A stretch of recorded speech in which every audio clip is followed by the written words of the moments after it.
Okay, hello everyone. I'm back after a few weeks of silence. Well, it was because my webcam had some kind of problems. I don't know. Well, at least that I can fix it now, so I'm available again. Today, I will talk about this topic suggested by, um, well, by whom? A person named Linh. Uh, which is, let's say, yes, Phan to Linh. She asked me to do this topic. Well, you know the drill. I will read the topic for you and the guiding questions as well. This time, however, I will not time myself. I don't want to, restrain myself in this topic anymore. Still, I will try to adhere to the format of part two speaking, IELTS, as much as I can. So maybe I'll talk for about 2-3 minutes around that. So this time we'll leave the timer aside. The question is, which country do you like to visit? And the guiding questions are, what country is it? Where is it located? What attractions are there? And why do you like to visit it?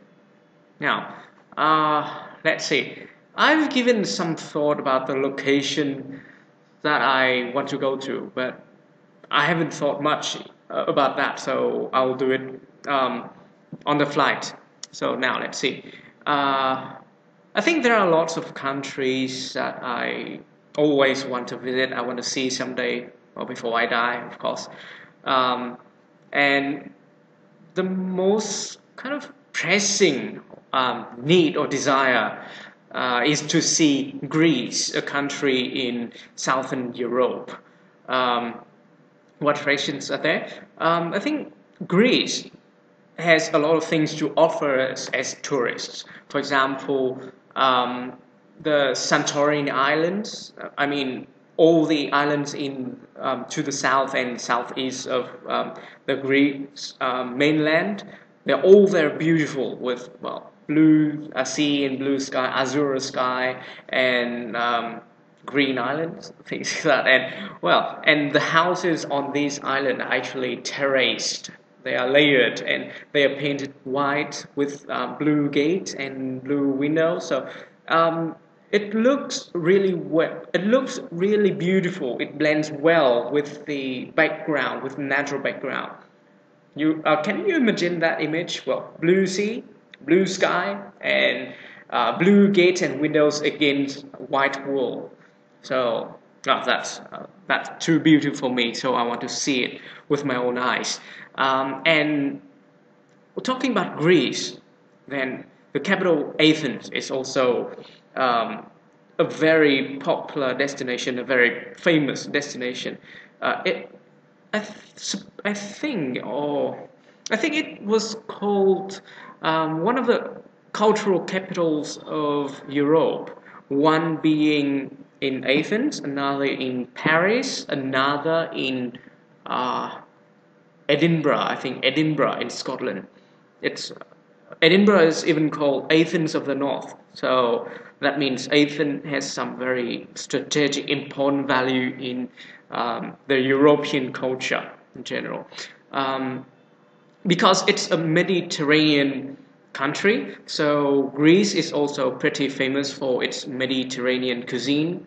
And I'm not really keen on differentiating this kind of food from that kind of food, but then I suppose Greece has some unique flavor to add into their food. So maybe Greek foods are different from Italian food, although they all belong to the Mediterranean branch of food. So I suppose that I can taste it for myself and figure out what's the difference, things like that. So, academic interests aside, differentiating between foods, then tasting it will be a very attractive idea to me, or to all tourists, I suppose.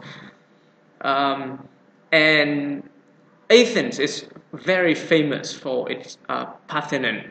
It's a temple dedicated to the goddess Athena, built in the middle of the city on a high ground, which is the entire ground and temple is called the Acropolis.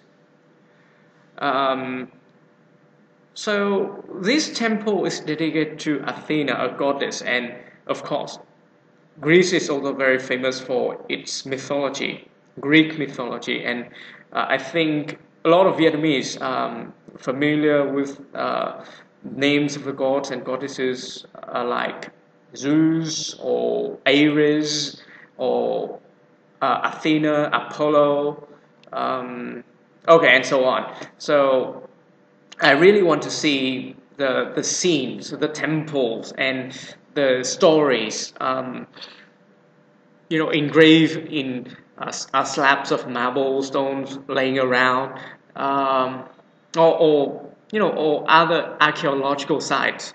So that's maybe a little bit weird for kind of the average or the normal tourist, but that interests me as a boy, and now as an adult. I haven't dropped that interest in things related to history, so I'm really looking forward to seeing Greece one day and all those historical records in details and in glorious details. Why you like to visit it? Well, yes, I've answered that probably. So to sum up, I like Greece because maybe the scenery. Second, the history, the culture attached to Greece, and maybe you can think of another reason. The Greek people are pretty friendly and they are very enthusiastic. I happen to know a neighbor who is a Greek, and she's really generous and she's really energetic some way. The way she talked to us and the way she asked us to go to her garden and pick up the vegetable as we like to forage vegetable. And she grew a lot of spinach, and she just invited us to take some spinach home for food. So we are really grateful for that, and maybe I'll see such nice people in Greece one day if I go to the country and see them and their country and their beautiful, beautiful country. All right. I hope that that helps you have some ideas of how to answer these kind of questions. Because this time I didn't time myself, and so I didn't try to follow strictly some sort of organization. So it might be a little bit loose compared to other speeches. But at least I hope that with my answering of all questions here, although in very chaotic order, or like there are no order at all, you can learn something in terms of vocabulary, in terms of ideas, and maybe other things I don't know. And well, if you think I make some kind of mistakes or anything to comment on, please leave it down here in the comment section. I'll be grateful if you can help me, improve my speaking skill, things like that. Okay, thank you. See you, everyone.